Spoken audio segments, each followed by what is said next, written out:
And it takes everybody to buy into that, right? The companies have to understand that these safety rules are not there to discipline people with, but to help them learn and grow. And the workforce has to understand that the company's not trying to stick them with something. They're trying to get them home safely every day. So the safety rules and the compliance, and we were talking about this earlier, and the stop-loss control, all these things we tend to focus on, like the command and control aspect of what's been happening in the status quo for decades and decades.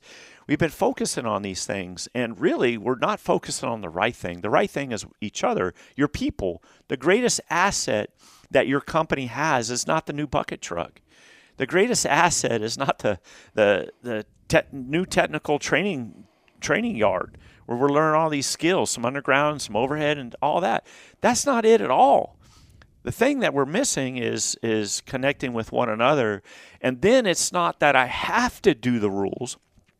I have to keep the practices.